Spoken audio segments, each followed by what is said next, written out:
Hello అండి, అందరూ ఏ విధంగా ఉన్నారు? బాగున్నారా? ఈరోజు నేను మీకు గోంగూర పప్పు చూపించబోతున్నానండి. గోంగూర పప్పు అంటే మాకు తెలియదా అని అనుకుండేరు, కానీ ఇక్కడ ఎర్ర గోంగూర, తెల్ల గోంగూర అని 2 రకాలుగా ఉంటాయి. మేము బెంగుళూరులో ఉంటామండి. ఇక్కడ ఎర్ర గోంగూర మాకు ఎక్కువగా దొరుకుతుంది అనమాట, తెల్ల గోంగూర దొరకదు. ఈ ఎర్ర గోంగూర చాలా పులుపుగా కూడా ఉంటుంది. దీంట్లో టమోటా కానీ చింతపండు కానీ వేయని అవసరం లేదు.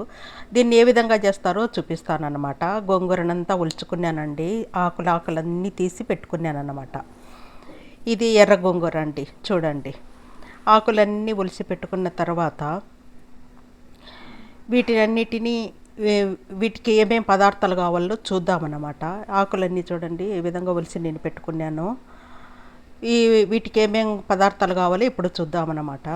ఒక టీ గ్లాస్ అంతా కందిపప్పు తీసుకోవాలండి. ఇది టీ గ్లాస్ అన్నమాట. మనం టీ తాగుతాం కదా, ఆ టీ గ్లాస్ అన్నమాట. దాంట్లో దాని అంతా కందిపప్పు తీసుకున్నాను. నెక్స్ట్ వచ్చేసి గోంగూరను ఉలిసి పెట్టుకున్నాను అన్నమాట. నీళ్ళల్లో కడిగి పెట్టాను. ఒక 16 ఒక 16 అనుకోండి, 16 పచ్చిమిరపకాయలు, కొంచెము ఈరుల్లి అనమాట. గోంగూరను కడిగి పెట్టుకున్నాను, నీళ్ళల్లో పెట్టుకున్నాను అనమాట. అక్కడ చూస్తున్నారు కదా. ఇప్పుడు ఏం చేసినానంటే ఈ పచ్చిమిరపకాయలు, కందిపప్పు, ఈరుల్లిని అన్నిటినీ కడిగేసాను అనమాట. కుక్కర్లో కడుక్కున్న తర్వాత ఇప్పుడు 3/4 లీటర్ నీళ్ళు వేస్తున్నాను అనమాట. 3/4 లీటర్ అంటే తెలుసు కదండి. నేనేం చేసినానంటే ఒక పెద్ద గ్లాసు తర్వాత 3/4 గ్లాసు వేసుకున్నాను. అడిగి 3/4 లీటర్ అవుతుంది అనమాట. తర్వాత దీంట్లో కొంచెము పసుపు వేయబోతున్నాను అనమాట. పసుపు వేసానండి. పసుపు వేసిన తర్వాత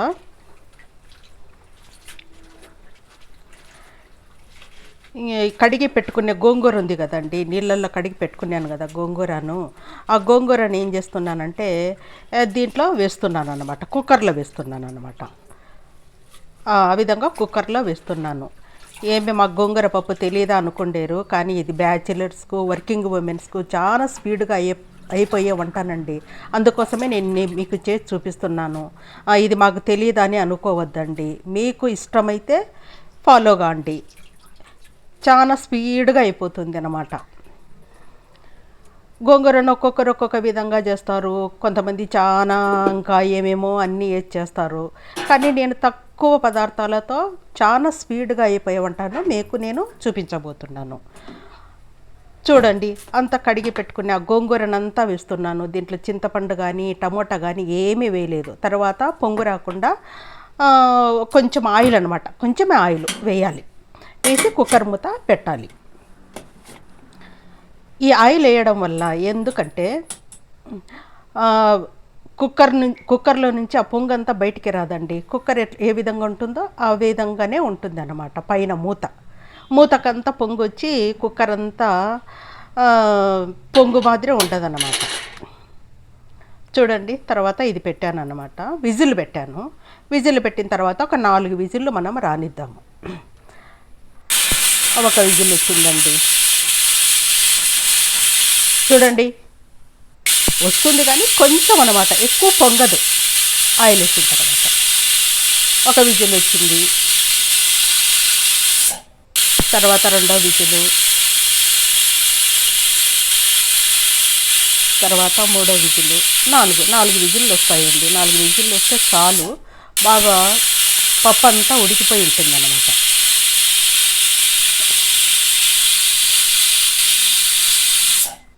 నాలుగు విజిల్లు వచ్చాయండి.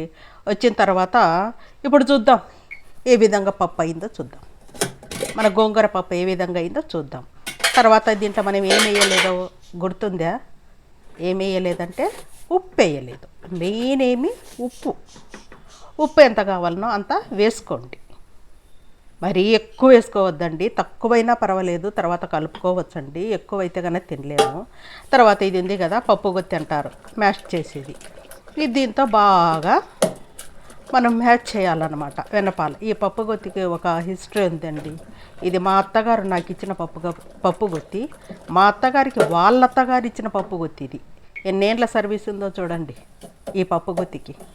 ఆ విధంగా మ్యాష్ చేసుకోవాలి, బాగా రుబ్బాలి. చూడండి ఎంత బాగా రుబ్బినాను.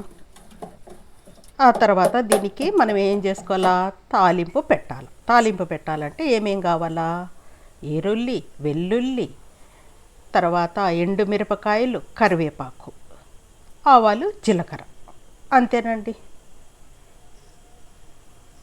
తర్వాత ఒక గిన్నె పెట్టుకోవాలి స్టవ్ మీద, ఒక పాత్ర పెడదాము. పాత్రలో కొంచెం ఆయిల్ వేద్దాం. ఆయిల్ వేసింది, ఆ క్లిప్ మిస్ అయిపోయిందండి. ఆయిల్ కాగింది, తర్వాత ఆవాలు, జీలకర్ర వేద్దాము.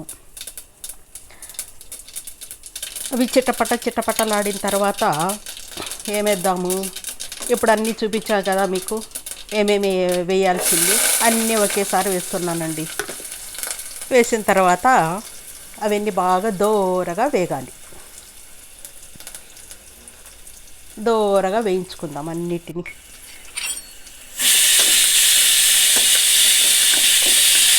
నా ఛానల్ అందరూ చూస్తున్నారు, చాలామంది వ్యూవర్స్ ఉన్నారు, సబ్స్క్రైబర్స్ మాత్రం చాలా తక్కువ ఉన్నారు.